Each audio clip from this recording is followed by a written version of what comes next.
Good evening, everyone, and welcome to tonight's episode of Ask Leah. Question for you tonight.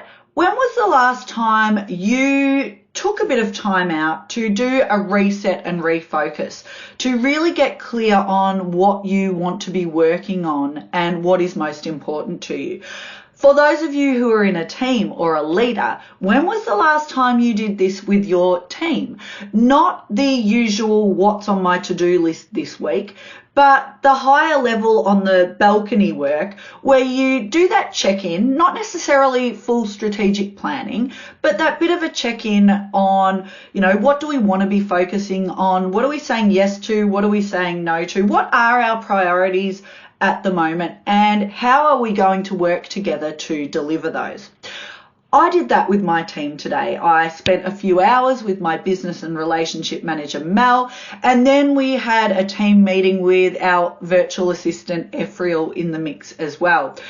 It's been a busy few weeks in the world that is my business. We've been interstate for book launches, been writing a whole heap of articles for PR, and I've been doing training delivery as well. And it's really easy when you get in that busy trap to just get really reactive and say yes to things that come in and just be responding to emails and phone calls and just kind of get on that treadmill of frantic work.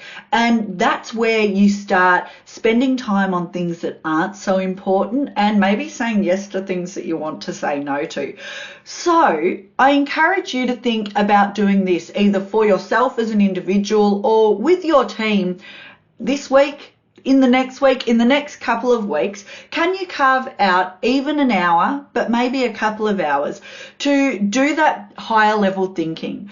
What is our focus at the moment? How do we want to see out the next few months? The end of the year is going to be here before we know it. How do we want to be showing up? How are we going to work together to do that? What are the behaviours? How are we going to communicate? Whatever the questions are that are relevant to your team.